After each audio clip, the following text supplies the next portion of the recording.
travaillant dans la joaillerie. Il se lance ensuite dans le théâtre. On se souviendra de son rôle dans Minetti de Thomas Bernard. Dans des cabarets, le music-hall et le cirque. Les frères Bouglione l'engageront pour Blanche-Neige et les 7 nains au cirque d'hiver. Son goût pour le transformisme le mène à jouer un numéro d'imitation de Mae West.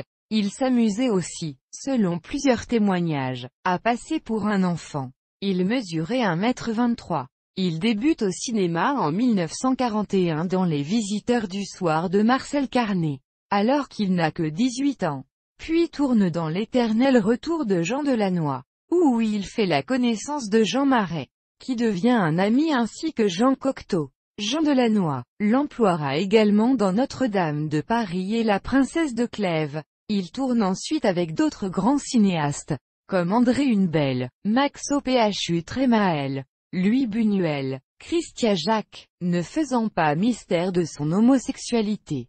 Il a tourné dans des films homosexuels à la fin de sa vie.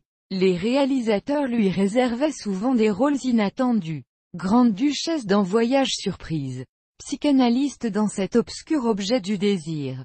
Lui-même dans Nuit docile, c'était l'interprète idéal du réalisme poétique. Marcel Carné, la série Le Roi Mystère, ou du surréalisme. Pierre Prévert, Louis Buñuel, il jouera aussi dans quelques téléfilms, comme dans la série Les 5 dernières minutes, ainsi que dans le clip vidéo parodique Dog Police.